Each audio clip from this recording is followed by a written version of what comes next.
شرعی معذور کی نماز اور وضو کا حکم۔ حافظ عاصم دہلی سے پوچھتے ہیں، میری والدہ کو کسی بیماری کی وجہ سے بار بار ہر 5-10 سیکنڈ بعد پیشاب کے قطروں کی شکایت رہتی ہے، وہ نماز کیسے ادا کریں گی اور وضو کا کیا حکم ہوگا؟ یہ بہت اہم مسئلہ ہے کہ جس کو قطرے آنے کی بیماری ہو یا بار بار ہوا خارج ہونے کی بیماری ہو، وہ نماز کیسے پڑھے گا؟ یہ ایسا مسئلہ ہے کہ لوگ بہت خون پیتے ہیں بار بار پوچھ کے، تو یہ بہت اچھی طرح سے سمجھیں، اور یہ اچھا ایک کلپ ریکارڈ ہو جائے گا تاکہ ہم آئندہ کوئی بھی یہ مسئلہ پوچھتا ہے تو اسی کلپ کا حوالہ دوں گا میں۔ مسئلہ خوب اچھی طرح سمجھیں۔ اس بارے میں ہمارے پاس حمنہ بنت جہش رضی اللہ تعالیٰ عنہ اور زینب بنت جہش رضی اللہ تعالیٰ عنہ کی احادیث موجود ہیں کہ ان کو لیکوریا کی بیماری تھی، بار بار ان کو بلیڈنگ ہوتی تھی۔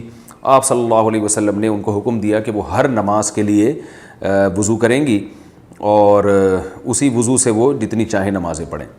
تو اس سے علماء نے استدلال کیا ہے کہ کسی کا وضو ٹھہرتا ہی اگر نہیں ہے کہ وہ یعنی جب بھی نماز پڑھتا ہے تو نماز کے دوران وضو ٹوٹ جاتا ہے یا نماز سے پہلے ہی ٹوٹ جاتا ہے، تو وہ یعنی ہوا خارج ہوتی ہو یا پیشاب کا قطرہ نکلتا ہو تو بار بار وضو ٹوٹ رہا ہے، تو ایسا شخص پھر معذوروں کی فہرست میں داخل ہے۔ معذور کا حکم یہ ہے کہ وہ ایک وضو سے اس وقت کے اندر جتنی چاہے نمازیں پڑھ لے، فرض نماز بھی، سنت بھی، نوافل بھی۔ جب وقت ختم ہوگا تو اس کا وضو ٹوٹ جائے گا، دوبارہ پھر جب نماز کا وقت داخل ہوگا تو وہ نئے سرے سے نیا وضو کریں۔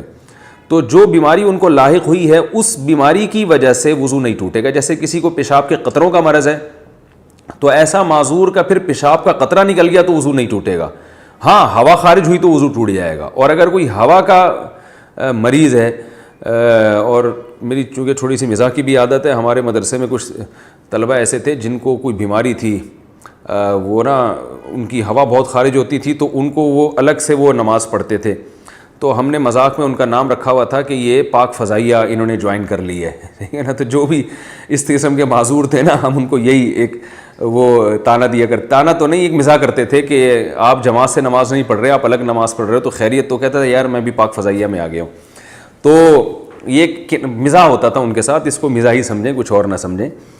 تو ہوا بار بار خارج ہوتی ہے، ایک تو پاک فضائیہ وہ ہے جو واقعی پاک فضائیہ ہے، جو ایئر فورس ہے ہماری، وہ تو ہمارے لیے قابل فخر ہے۔ یہ فضائیہ سے مراد وہ والی فضا نہیں ہے، یہ کوئی اور والی فضا مراد ہے اس سے۔ تو بار بار کسی کی ہوا اگر خارج ہو رہی ہے، بار بار پیشاب کا قطرہ خارج ہو رہا ہے اور نماز کے دوران بھی قطرہ خارج ہو جاتا ہے، تو پھر اس کے لیے حکم یہی ہے کہ وہ اسی وضو سے جتنی چاہے نمازیں پڑھے۔ جب نماز کا وقت ختم ہوگا، نیا وقت داخل ہوگا تو نئے وضو سے پھر وہ نئی نمازیں، وہ جتنی نمازیں چاہے پڑھیں گا۔ یعنی ایک وضو سے وہ اگلے وقت کی نمازیں نہیں پڑھ سکتا بس، لیکن کسی اور وجہ سے وضو ٹوٹا تو ٹوٹ جائے گا۔ اب یہ کہ معذوروں کی فہرست میں داخل کب ہوگا یہ سمجھیں۔ کسی بھی شخص پر کوئی ایک نماز کا پورا وقت ایسا آ جائے کہ جس پورے وقت میں کوشش کے باوجود وہ باوضو ہو کے نماز نہ پڑھ سکے، تو جب یہ اس کنڈیشن میں وہ آئے گا تو وہ معذوروں کی فہرست میں داخل ہو جائے گا۔ مثال کے طور پر مغرب اور عشاء کا وقت بہت تھوڑا ہوتا ہے، اس مغرب اور عشاء کے درمیان کا وقت ہے، فرض کریں وہ 1.5 گھنٹے کا وقت تھا مغرب اور عشاء کے درمیان۔ اب اس شخص نے وضو کیا اطمینان سے، وضو کے بعد اس نے کھڑے ہو کر نیت باندھی مغرب کی نماز کی، لیکن اس سلام پھیرنے سے پہلے اسے پیشاب کا قطرہ خارج ہو گیا، تو یہ دوبارہ جائے گا، وضو کرے گا، ٹھیک ہے نا۔ پھر دوبارہ جب نماز کی نیت باندھتا ہے تو اسے پتہ ہے کہ میں سلام پھیرنے سے پہلے پھر قطرہ خارج ہو جائے گا، یا پتہ تو نہیں ہے لیکن عملاً ایسا ہو گیا، تو پورا ٹائم اس کو ٹائم نہیں مل رہا کہ وضو کر کے نماز پڑھ سکے۔ تو جب بھی ایک دفعہ ایسا ہوگا تو ایک دفعہ ایسے ہونے کے بعد شریعت اس پہ معذور ہونے کا حکم لگا دے گی۔ یہ معذور کا مطلب بھائی یہ وضو کر کے نماز پڑھ ہی نہیں سکتا، تو جب ایک دفعہ معذوروں کی فہرست میں داخل ہو گیا تو اب ہر نماز میں یہ ضروری نہیں ہے کہ پورا ٹائم اسے یہ قطرہ آتا رہے، کیونکہ یہ تو بڑا حرج ہو جائے گا نا، پورا ٹائم کون چیک کرتا رہے گا۔ تو ایک دفعہ جب معذوروں کی فہرست میں داخل ہو گیا تو اب وہ ہمیشہ کے لیے معذوروں ہی کی فہرست میں رہے گا۔ اب اس معذوروں کی فہرست سے نکلے گا اس وقت جب پورا ٹائم نماز کا گزر جائے اور ایک دفعہ بھی قطرہ خارج نہ ہو۔ یعنی آپ یوں سمجھ لیں کہ مغرب سے عشاء کے دوران اس نے تجربہ کر کے دیکھا کہ بھئی میں پورا ٹائم گزرتا ہے نماز نہیں پڑھ پاتا میں، اور وہ قطرہ خارج ہو جاتا ہے، تو یہ نوٹ کر لے کہ بھئی میں معذوروں کی فہرست میں داخل ہو گیا۔ اب عشاء کی نماز کا جب وقت داخل ہوگا تو یہ ایک دفعہ وضو کرے. اب فجر تک اس کا وضو باقی رہے گا.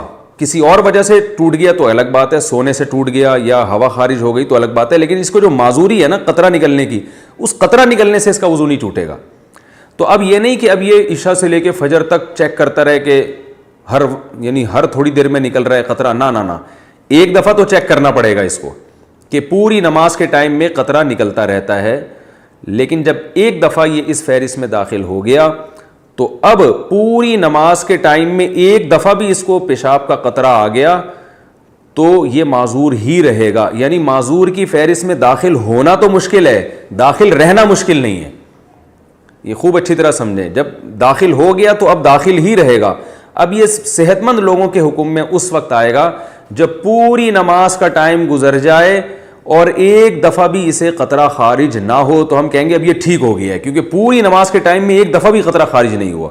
تو جب ٹھیک ہو جائے گا پھر یہ عام لوگوں کے حکم میں آ جائے گا کہ جیسے عام لوگ پراپر طریقے سے وضو کرتے ہیں اور قطرہ خارج ہونے سے ان کا وضو ٹوٹتا ہے تو اس کا بھی وضو ٹوٹ جائے گا. امید ہے انشاءاللہ سمجھ میں آ گیا ہوگا یہ مسئلہ.